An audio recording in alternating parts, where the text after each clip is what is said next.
Hello and welcome to The Edge and Beyond, the series that makes sense of use cases across industries, brought to you by the Intel Internet of Things Group. I'm your host, Michelle Dawn Mooney, and today we are talking about smart displays. We see them everywhere in retail spaces and shopping malls, but could they be better utilized to not only affect the bottom line for businesses, but also enhance the experience for consumers? Here to answer those questions, my two guests I'm happy to bring on today, Luke Foad, who is the sales director for EMEA, and Stevan, who is EMEA Business Development Manager, IoT Platforms and Solutions. Thank you both for joining me today. No worries. Good to be here. It has been a pleasure. Thank you.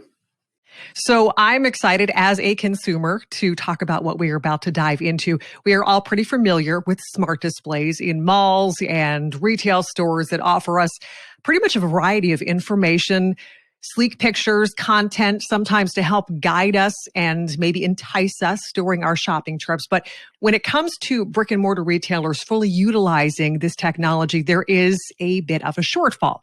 So before we dive into some amazing technological advancements, let's start off with the importance of actually using smart technology in stores. Taking it back a step from a brand's perspective, it's integral that you've got an omni-channel strategy. So not only are you focusing personally on online, but in-store is super relevant. So there's two sides to the coin here. So from the consumer's perspective, obviously we want to craft store experiences where all the content that we're seeing is actually relevant. So a perfect example being, I'm personally not a young adult with children at the moment. So if I'm seeing childcare related products, it's not really relevant to who I am as a person. So what I'm viewing as a consumer, I want it to be relevant. I want all the promotions and advertising around that to be relevant to my experience. Whereas from a retail perspective, we want to maximize the opportunity in store. So better understand how people are interacting with certain areas, how they're interacting with products. And also we want to increase efficiencies as well around the store. So both from our perspective, we're maximizing the profitability opportunity, but also maximizing the experience from a consumer perspective. So as we are hopefully pulling out of the pandemic, I think a lot of us have done online shopping over the last 2 years, probably more than we ever thought.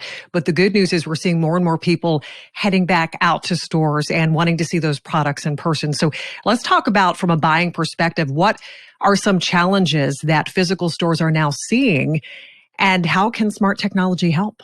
Yeah, I can't handle it for this one from a styling perspective. So first and foremost, it's great to be back out in the real world. It was obviously a tough few years we had in our hands there. And when we first came out of the pandemic, a lot of it was fixated around safe opening. And that's both from a staff perspective as well, for customers as well. So a lot of the technologies are around stuff like density management and cleanliness, etc.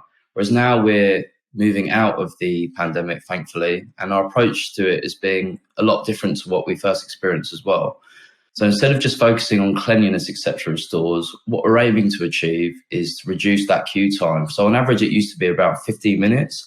And with the help of our smart cameras, as well as smart kiosk solutions, we've been able to a third of that time to 5 minutes. So a consumer, when they're delivering a post to a loved one, etc., it's really smooth, efficient, and they're straight in and out of the store. So now we've come to learn a bit more about, I guess, website ordering, and it's a lot more efficient. We want to improve that experience when you're in the store experience as well. During the pandemics was another great example how Intel actually worked with the ecosystem, because we very quickly engaged with all across all of our ecosystem to develop and look at what are the business problems. What reopening, safe reopening was one of them. Safe reopening of all kind of economies, hospitalities, retail specifically. And also, how do we actually merge in the past, I like to call them islands of technology that have been deployed across many industries. How do we actually take that security, connectivity, manageability? How do we actually accelerate? How do we connect all of that? And how do we actually create something which in many cases somebody might even call omnichannel? How do we actually connect different technologies into something that brings benefit and value to the consumer, to the retailer, or whichever industry it is deployed, and ultimately to whoever needs to manage that environment, those stores, that channel?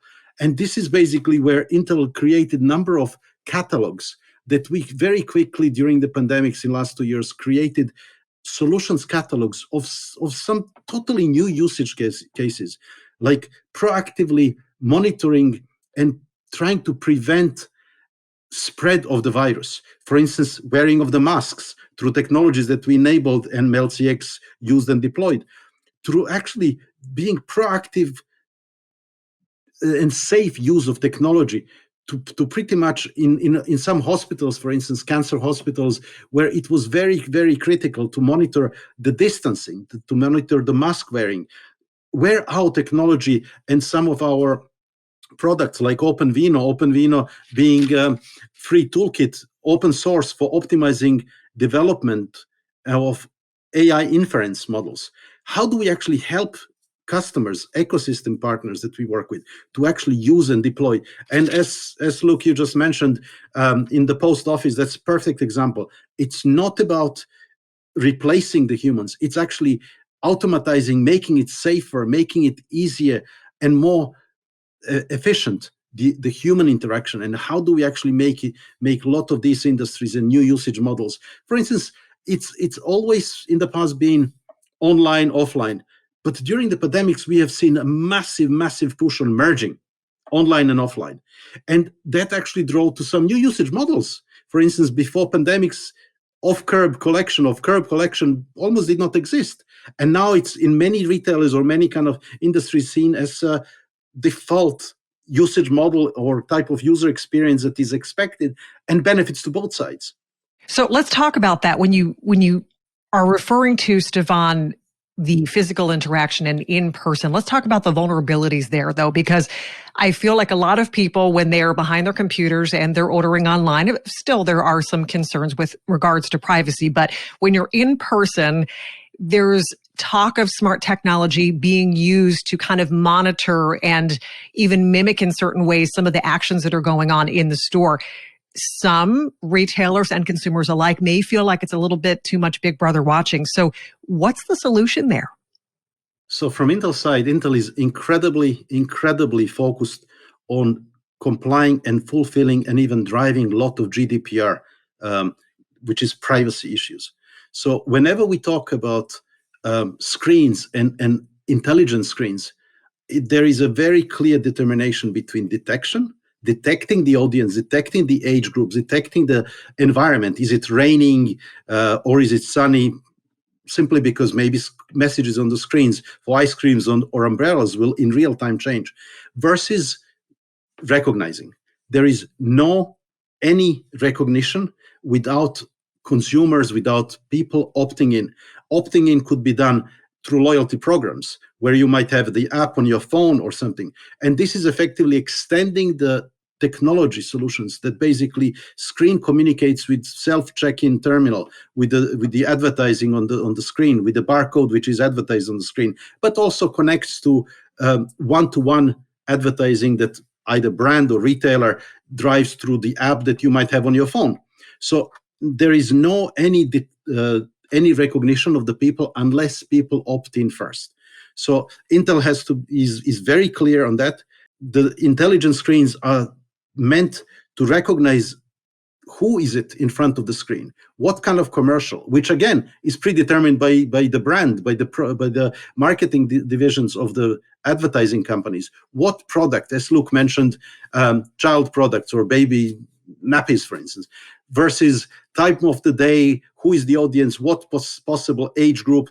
There is no 100% accuracy because with the different, let's say, glasses or makeup or something, age groups are variant, but it's very high possibility to say that it will detect, is it children, is it male, is it female, and what time of the day, and then compare to weather, to any outside other temperature or other factors in order to predetermine whatever was predetermined content to show it on the screen. Or if somebody opts into a loyalty program, it will actually then, if you're buying shoes, it will basically promote maybe both upsell and cross-sell. Upsell being that maybe it will promote some other shoes or other colors. Personally, I go and find a t-shirt and I buy that t-shirt if I like it in every color, then I'm done for the t-shirts for a while. Or if I'm buying shoes, it will maybe cross-sell to maybe 50% off or whatever the discount on socks or things that I might not necessarily need immediately, but I will need, or shirt with the belt, or you name it. It's pretty much a sandbox where Intel enables technologies and products and solutions and services, but it's integrators, it's companies like meldCX that actually productizing those and putting them in front of the customers. Yeah, completely agree with what you're saying there, Stevan. And it's really important to add, like, from a technology perspective, all the data that we use is anonymized. So we don't actually have any access to the actual cameras in itself. All we see is numbers and figures, and we relay that data back to the customer.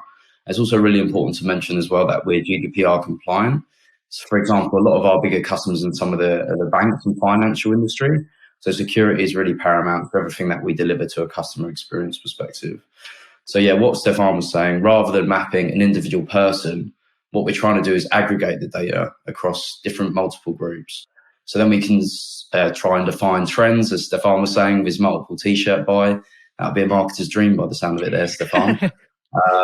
But yeah, all we're about is, obviously from a retail perspective, obviously maximizing the opportunity when the customer's coming through. But from a consumer perspective, as Stevan was saying again, we just want it to be relevant, and the content you're seeing is going to improve your experience when you're actually in the store in itself. So let's talk about that experience. Can you walk us through, because this is really exciting from a consumer standpoint, the smarter technology, knowing that we've already addressed privacy concerns. But as you said, Stevan, my husband would love that idea of finding one item and getting the shopping done in one day. Let's just buy one of everything in every color.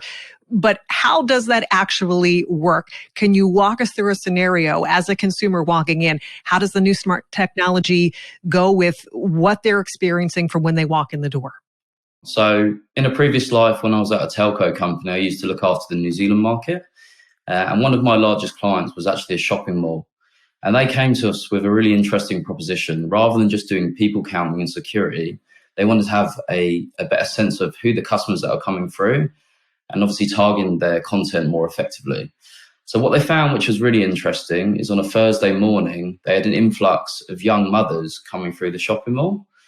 So what they saw here was an opportunity to target this specific demographic a lot more effectively to what they were doing before. So as a consequence, they started marketing mother care products, etc. And as a consequence of advertising more effectively based on the data we provided them, they saw a huge uplift, obviously, in sales of the product, but also from a consumer perspective as well. They were very pleased to be knowing that a lot of the products that they were traditionally buying was on stuff like a discount structure as well. So you can see both from a retail perspective, they've obviously maximized the opportunity, but then from a shopper's perspective, that content was relevant for them. As a consequence, there was obviously an uplift in terms of sales and discount structures, etc. So that's just kind of one example when I was back in the APJC market when I was working through. How about from your experiences, Stevan? So from our experience, we've seen actually that that in the retailers' side, that they have often wondered which part of advertising is actually relevant. There is an old saying that in many marketing organizations, they said half of the marketing budget is wasted. They just don't know which half. And this technology actually enables to measure interaction, measure effectively how long people actually stop and look. So there is also a term, distract, attract, transact. Distract, effectively, people are distracted if there is something relevant to them. Our eyes manage to take 60,000 images every minute, and our brain filters them through. And our brain will clearly focus on something that is relevant.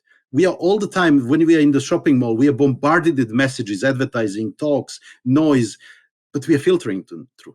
If you're passing beside, let's say, train station, and suddenly you see a nice image of the espresso in the morning on the large screen on the vending machine, most likely you will actually turn and have a look. And suddenly we provide technology that can actually measure the dwell time, measure number of people, measure the, let's say, facial points, and say, yes, I have a person that is actually looking at the sign.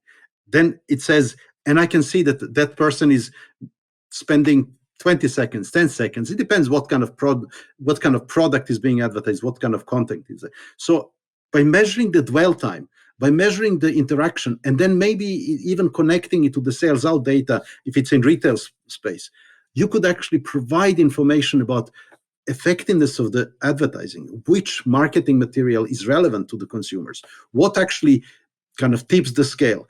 And ultimately, that then is the data that a retailer is using to optimize not only the products, but to optimize even the product placement in the store by so-called heat maps. They can actually map where the consumers generally tend to walk in, walk around, and this is a completely different thing, but this is actually value to the retailer. The brand gets information, who is actually the audience, who is the consumer of their brands, because this is something that technology enables. Anonymous impression detection and analytics. And look, you could maybe just expand, because you guys have also developed a number of different analytics engines and how and what the retailer can actually, or retail management can actually see and follow through the brands, through the store, through the interaction and the consumer. Yeah, so I guess we can kind of go head to toe from it. So it depends how deep you want to go from a retail perspective, but all this information is super critical, I guess, in maximizing that experience from a consumer perspective. So as I mentioned before, we can look at an aggregated data, the age, the gender, and the sentiment of customers that are coming through the store. Then we can start making it a bit more specific. So how long are people spending on specific shelves, as an example? How long are they dwelling there for? And then obviously we move into the actual product in itself. How long are they actually picking up the product for? And maybe if a staff member comes up to me and has a chat with me whilst I'm picking up that product, does that aid the purchasing experience? And does that lead for me to go on and purchase that or not? So it's all super critical for businesses to realise both, I guess, how their staff are performing from an efficiency level, but are we maximising that opportunity and that experience for when someone's in the shop in itself? Stevan earlier was mentioning when he wants one T-shirt, he could have 5 later on as well. Exactly the same thing where on the likes of ASOS and other brands as well online, you want products that are similar to what you're purchasing already. So you've got a more informed decision when you're through your purchasing journey. So I guess from a breadth perspective, what Mel can do, there's a lot of stuff you can get out of the box, which you've done a million times with different customers. But the beauty of what you can do is Meld as well. You can come to us with a problem statement, and we can create something really customized to what your business objective is. So we're talking about obviously the big benefits for retailers and businesses here, but let's flip things and talk about the consumer. What can the consumers gain, especially from more information being gathered, even if it is unidentifiable? How much of a perk will they see with the technology that we're talking about today? From a consumer perspective, again, it's all about having that relevant content in front of you to make more informed decisions. So 9 times out of 10, when I'm actually on an online shop, as an example, I don't even remember to buy. So for example, I'm buying football boots, but then sometimes I forget something like shin pads, as an example. It's these kind of prompts that make my purchasing journey a lot more effective when I'm going for a specific target. So what we're trying to create is that same online experience in brick and mortar for consumers. So it's really important, although that we coined that big brother phrase earlier, it's not that at all. It's just giving us the tools and access to all the information to make a better informed decision as a consumer. And from Intel's side, just to add, in our sandbox of tools that we provide to companies like meldCX, one other that is very important, and especially in the last couple of years, years we've seen grow, is importance of social media. Effectively, we have even seen the clothes hangers with integrated number of likes from social media. So consumer can actually drive, on the experience side, drive direct connection to social media, to their social media channels, to effectively post product or retrieve product information from the social media, likes, not likes, I mean, if somebody is relevant to that. But it effectively enables consumer new experiences, consumers' satisfaction with the brand, with the retailer, with the products, with the stores, with that specific industry. Why is that important? Is because that level of increased level of satisfaction then drives acquisition of new customers. So ultimately, acquisition of new customers, loyalty of those customers actually drive the retailers' numbers also higher. And this is where technology actually connects online to offline, and goes across from edge to the cloud, connects all the information, all the relevant data with all the weather information or any other information that is relevant at the time. Luke is probably not going to be buying football boots in the middle of winter when it's rain and it's not really weather for that. But on the other hand, look, I'm not meaning anything, because of course there are closed arenas and rugby is played all the time, so that's noise. But ultimately, experience is satisfaction of the consumers, new usage models, that actually drives the customer acquisition, customers' satisfaction with the brand, with the product, with the store, with industry. Really hearing a win-win on both sides here. So the big question, where do we go from here? How quickly can interested stores adopt these newer updates that we're talking about? And how many stores do you think will follow suit? And then will this smarter technology pretty much be the mainstream for what we see from here on out?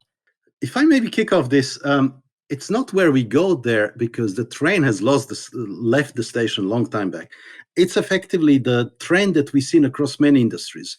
In the 30, 40 years, the big focus was on the back end of the stores, which was logistics, organizing, how the products get delivered from the production, manufacturing, wherever, to the final store. What we've seen is the big change in last probably 10 years with the screens, with the prices of the screens going down, with making technology affordable, that actually there is a big impact on the front end, which is user experience, which is developing usage model. It's not only build and the customer will come. It's actually now build what the customers need. So pretty much there is this end-to-end connection with the front end, user experiences, technologies being used to deliver that performance, that experience that consumers expect nowadays. If we even look into, let's say, nowadays babies, 10 years ago, 20 years ago, we maybe thought that some things will be futuristic. But nowadays, give mobile phone to any child, any 1-year-old child. He does not need any training. He will do that. So it's actually how the technology gets adopted. And once it's adopted, it's not going anywhere. It's there to stay and expand even further. So where do we go from here? We go to effectively driving more user experiences, new usage models, connections in the stores of the online and offline, new experiences, new efficiencies. We are effectively driving products at the right time, right place, right consumer. And this is one of the technologies that Intel enabled, developed, and pretty much ecosystem like meldCX are using to develop their products. Yeah, it's a little bit scary, actually, how quickly kids are now adopting mobile phones. I reckon back in my heyday, we had a snake and a few text messages, and that's about as dangerous as it got. But yeah, it's crazy. But in terms of like a consumer perspective, one of the key reasons why I joined Meld is it's so easy to have these immediate outcomes for customers. So a lot of the use cases, as Stevan was saying, that train's left years and years ago now. So a lot of these custom models we've built, we're running in lots of the high-end retailers and healthcare and other industries as well. So from a consumer perspective, all it's a simple case of is ordering a license, and you've got that immediate time to value. But I guess where we can come in from a training perspective, we're talking about what the future we can build. There's always a new use case that some retailers or healthcare or manufacturing are thinking of. Like a perfect example the other day is someone wanted to detect theft detection, for example, in their stores. So not just being reliant on the traditional security guard looking around for shifty blokes. They wanted to analyze this more effectively. So what we're doing now is stuff like behavior training. Are people looking over their shoulders, putting stuff in pockets? Then can we start being a bit more proactive in our approach to security? So in terms of development, the sky's really the limit. With the help of Intel and obviously meldCX, we can really build out custom use cases for not only just retailers, but all other industries as well. Some great information, very interesting from a consumer standpoint. Can't wait to see these updates that are soon going to be in place, hopefully in some of my favorite stores. Any final thoughts as we're wrapping up here? So from Intel's side, as we are launching this podcast during the Integrated Systems Europe in Barcelona, please do come and visit Intel's booth where meldCX has a demo. A number of these use cases, these experiences are actually being showcased, demonstrated. n number of customer examples being discussed. So on the technology side, AI inference is technology which leads to better outcomes from both consumer and retailer perspective, creating more efficient, customized experience, better satisfaction, and all the data that is detected on the spot, it's only used for business owners to make better informed decisions for the benefit of both parties, for the consumers that opt in, that have some loyalty programs, to actually inform them about the products that they are interested in based on their purchasing habits, history, or whatever their interest is predefined. So absolutely, technology can help consumers, help retailer, help whoever is managing that infrastructure to be more efficient, more effective in drive towards more satisfactory experience across many of the industries. Couldn't agree more with what you're saying there, Stevan, to be fair. But first and foremost, if you're in Barcelona, come and say hello. The beauty of what we're doing here is we're actually going to show some of these real life use cases in front of the stand in itself. So not only are we speaking conceptually, you can see it firsthand on the dashboard. All I'd encourage you to do is everything that we do here at Meld and Intel, it's all see, try and buy. So you can run a free trial for 30 or 60 days or however long to build the benefit. And then from there, we can then progress it into a purchase if you're seeing value back to your business. But a huge thanks for having us in today. And then hopefully we'll catch a few of you in Barcelona as well. Wonderful conversation. I want to thank my guests, Luke Foad, Sales Director for EMEA, and Stevan Dragas, EMEA Business Development Manager, IoT Platforms and Solutions. Thank you both for joining me today. It has been a pleasure. Thank you. Thank you. And thank you for watching To the Edge and Beyond, the series that makes sense of use cases across industries, brought to you by the Intel Internet of Things Group. Be sure to subscribe to the podcast for more information coming your way from the Intel Internet of Things Group. I'm your host, Michelle Dawn Mooney. Hope to see you soon.